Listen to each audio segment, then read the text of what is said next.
back in beautiful Brookings, day one of projects. And we stopped in Selma and got all these boxes for projects. Just finished making these sawhorses plywood for work table, for painting, sewing, and whatnot. We picked up the, what do you call that? It's kind of like a footrest seat thing that we're going to try and figure out if we can put it back in and use it for storage. This is the Seawater Pro water maker, the filters for it. This is a project for the camper. That is the new decking. I don't know what that is. I have no idea. It's got to be something for the Seawater Pro. That is the paint, the bottom coat paint for this. This has all been sanded back, so that's all bottom coat. That's gel coat right now. It's been roughed up, so we put the bottom coat and then we put the anti-foul on. These are all empty boxes for projects and stuff. Here's the mast, which we got to get working on at some point. This is the floor for where the refrigerator and freezer go, and I need to have it sanded down and then filled. This is just gel coat on here to protect it, but we'll sand it down so it's smooth and then cover it with some color matching contact paper so it kind of matches the color of the gel coat that they sprayed on the inside of the boat, because I don't have time to mix up colors. And what we're working on today is getting, let's see here, getting that guy, which is one of the compressors. The other one's in that box. Is getting these wires right here pulled from here all the way through this beam structural support thing. I gotta take all this wood out and all that, and then up to there, to the power panel. And it's kind of funny the things that you find. So whoever did this is awesome. Boat wiring gone bad 101. Is they took this, I think this is 312 maybe. I think there's got 2 wires in there. And then they took it out, spliced it in with some, really curious to find out what's in here, and then separated it with 2 more Romex marine. At least it's marine grade, which is surprising. And then did that. So that's, I don't know if that's factory. My guess is it's after, because this will be the 3rd set of refrigerators that this boat has had in 25 years. The original ones went bad. The original owner replaced them, and it was a nice setup, but they went bad, and now we are upgrading them because we're going to be in the tropics. So that is today's and tonight's work. And Lane asked for pizza. We're supposed to be on a carnivore diet today. Well, actually it started yesterday. We failed there, and I think we're gonna fail again tonight. So yay us. Yeah, so that's it for now. Projects everywhere. My brother Evan is coming in a few days to help me with some painting, or help Lane with some painting, and whatever else we have him do. So that's it for now. Let it all hang out. Okay, so step 1 for installing the refrigerator and freezer compressors is to remove these breakers, because the manufacturer requires a 15 amp breaker for each one. These are currently 10 amps. I think you can see in there it says 10 amp. So I have already pulled that panel down, and I'm going to go ahead and take those covers off, those so they don't, these are on here so that this doesn't accidentally get shut off, which has happened in the past. So take these covers off. And then I have some new A-series toggle circuit breakers, 15 amp. I'll throw those in there. Ugh. So frustrating. I have the wires for the refrigerator and freezer pulled all the way under here, behind there, and up to the panel. But I can't pull the old wires, which I was going to use as mousing wires, because I don't know where they go after there's a hole right there. And they go into there, into the hole, and across here, and up there, but I don't know where they come up in there. I know where they come up in there, but I don't know what happens between there and all the way down to there. I can't find them, which is very frustrating. So this is what happens with boat wiring, is that boat owners who buy these used boats get really frustrated because there's so many wires left in place, and the problem is that you can't pull them. You just physically can't pull them because you don't know where they're going. And so what you end up with is you open up a panel and there's some wires, right? And nobody knows what these are. So the best that I can do for this boat is the wires that are in there that I disconnected for the old fridge and freezer, I have labeled them old fridge and freezer wires. And I will do the same down here. And they'll be hidden, and unless you are really looking deep, you're not going to find them. But they'll be there labeled. So anyways, this is everything that has to come up just to run these wires back through here to get them to where they need to go. So just thought I'd show you a little bit of that. Okay, on to the next thing. Okay, 10 o'clock in the evening. We've been working since about 2 o'clock. This is the refrigeration system part. As I said earlier, we have the wires run up to the panel. Still need to connect them. New circuit breakers, wires run all the way down. We were able to get it to patch into some of the wiring conduit that runs from about here to there. But from here, I don't know if you can see that, from here back, I couldn't pull. There's just not enough leverage, and the wires are just too tight in there. So the next part here is finding a place to tap in. I have some spigots here, or they're not valves, they're just brass 90 degrees that will go into the tank, and then the tube goes down to the bottom of the tank, and then the top outside part hooks up to this water pump, which will be the cooling system for the refrigerator. There is another tank over here under the floor, so this one will be the freezer or the refrigerator, and the other one will be the freezer, whatever. So the control panels are right here. I just finished doing this. I had to create a template because it doesn't come with a template. And I think I got those in nice and clean. There's a really cool refrigeration system. Lets you know if it's got low voltage. There's so many programmable features on this, and alerts, Wi-Fi, whole bunch of cool stuff. I think it's got Wi-Fi. I'm not 100% sure about that.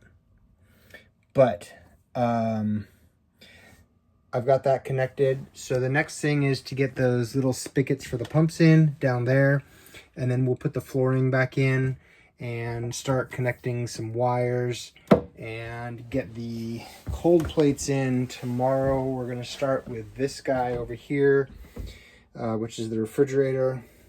It'll be mounted up here, and then the tubing runs through that hole there and through that hole there, and then it comes out. This is the freezer here, and there'll be 2 plates in here, so we get a really deep, cold box, and we are able to keep our ice cream cold, which I'm no longer allowed to eat apparently. So that's it for tonight. Going to call it quits, go to bed, wake up, and hit this again tomorrow. And hopefully by tomorrow evening, we'll have made enough progress that I'll be able to get this system turned on and start cooling. And then by Thursday morning, we can start using the kitchen again until we have some more inside projects. But the idea here is to get all of the refrigeration systems in, so we can have food in here, and we can start living in here instead of in the trailer, and we can get rid of the trailer. So that's it for now. Let it all hang out.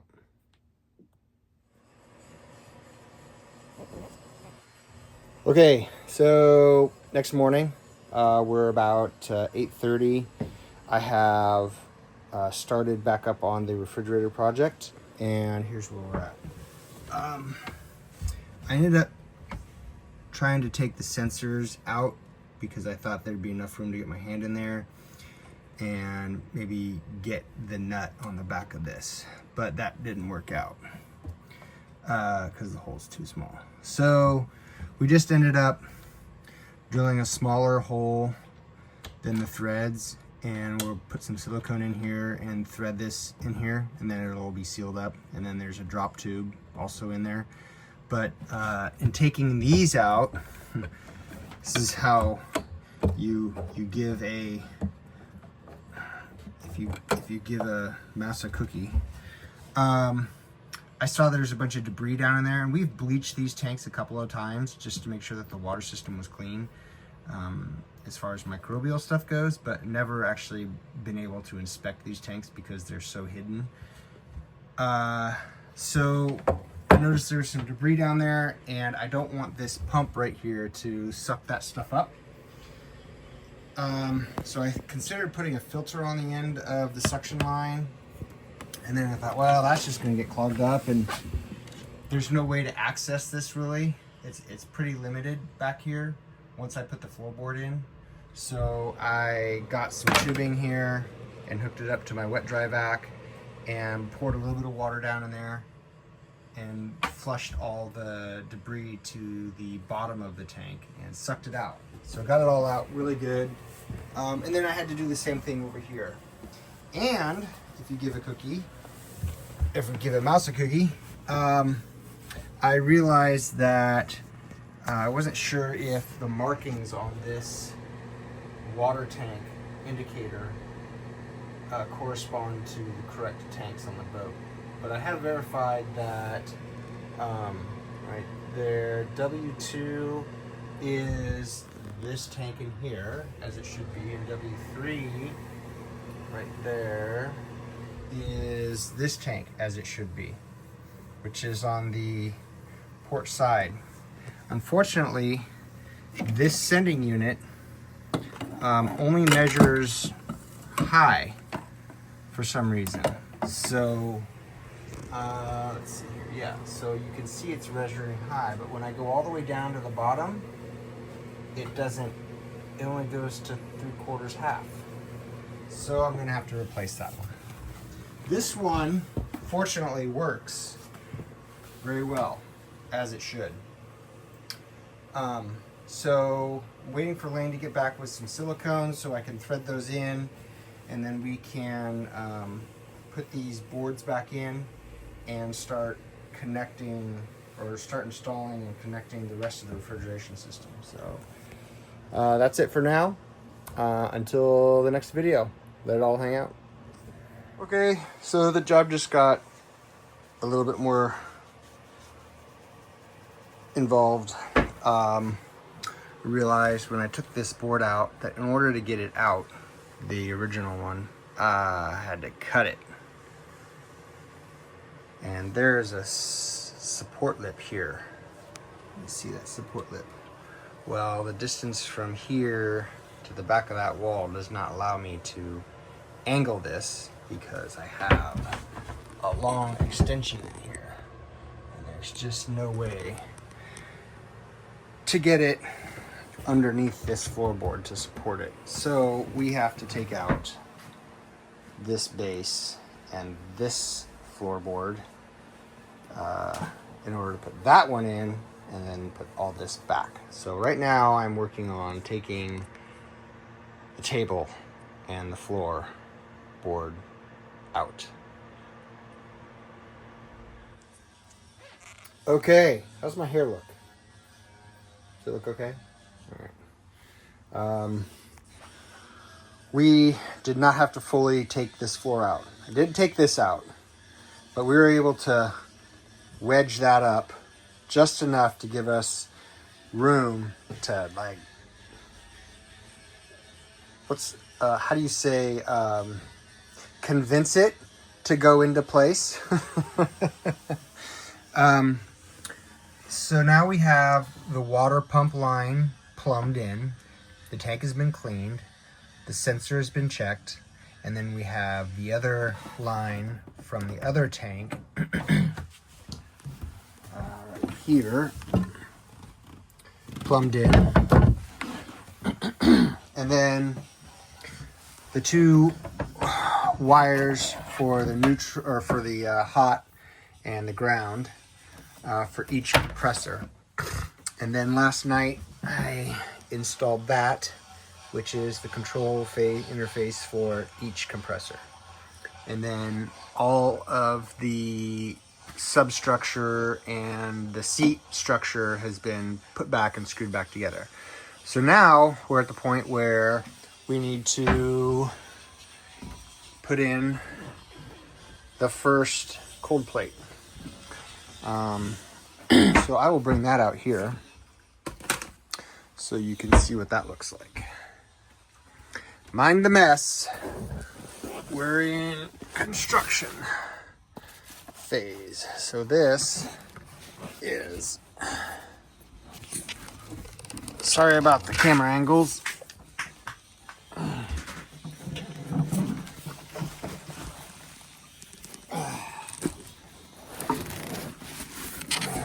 This is, in case you're wondering, anybody wondering which one we're putting in, this is the Ozefridge. And that is the cooling plate for the refrigerator. And all these lines have to be bent back out so that they can come out through there. So that's where we're at now. I will get back to you in another couple of hours for updates. All right. We got the first one in.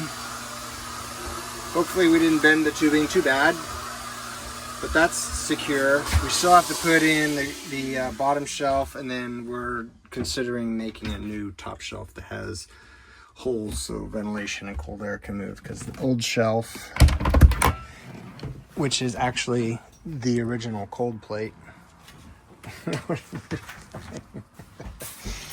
that's the original shelf and cold plate, which is actually pretty cool. And I tried to get Ozefridge, Cool Blue Technotics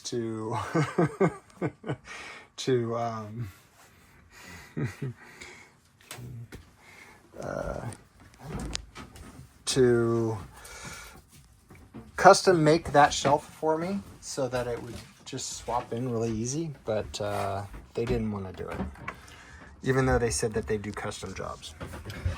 So this one is a double cold plate for the freezer. We have spent, 2 hours now trying to figure this out on how to get this thing in here. We had to bend this tube, which we really didn't want to do, because copper tubing really only has about one good bend in it. But we got this one secured to the wall. We got to bend that tube back out a little bit, pull it back out, and hopefully not put too much of a crease in these.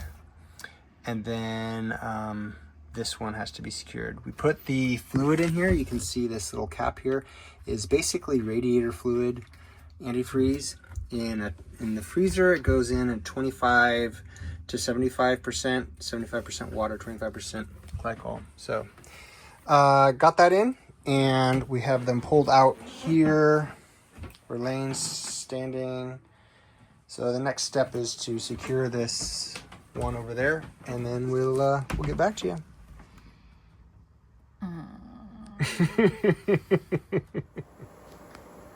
All right, welcome back to Liaho, day number 3.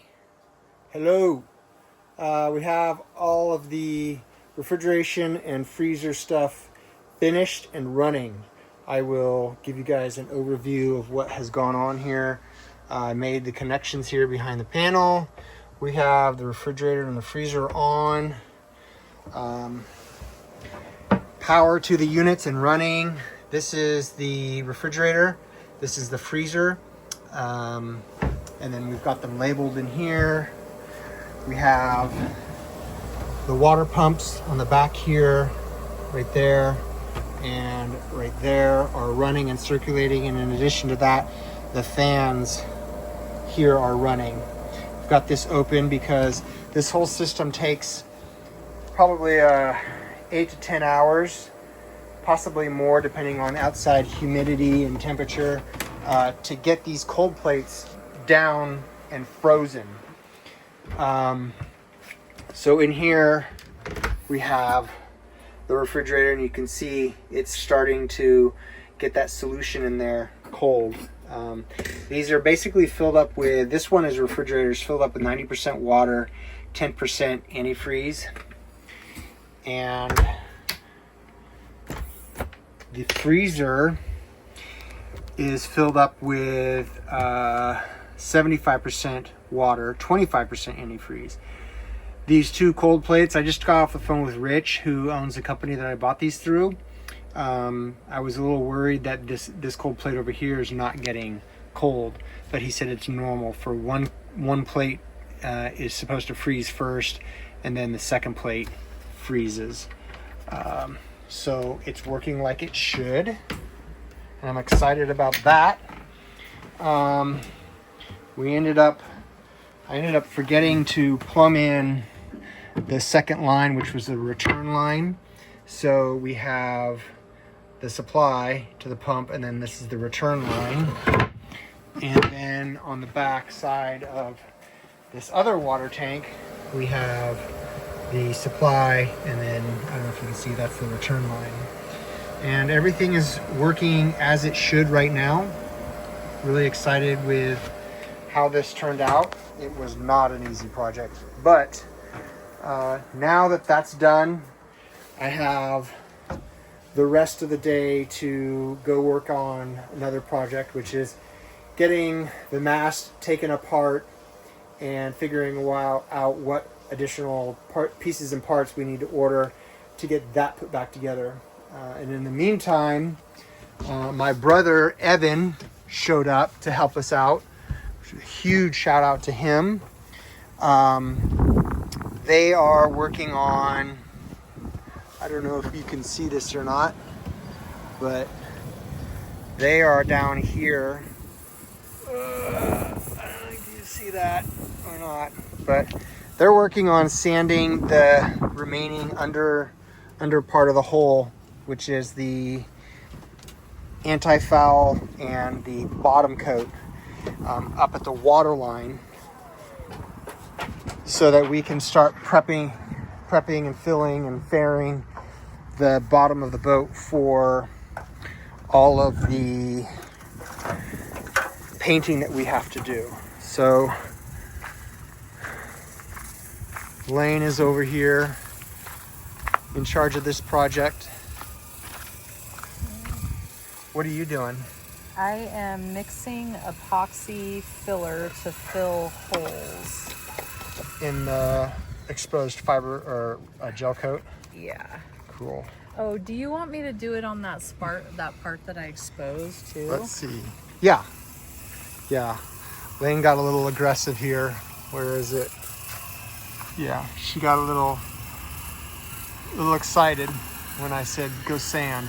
So that's a little fiberglass exposure, but this is all old gel coat that's exposed. And here's Evan working on side of the boat.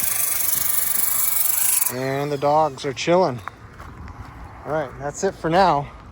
Until the next time I get back to you, which will hopefully be frozen cold plates in the refrigerator and the last video for this series. All right, let it all hang out.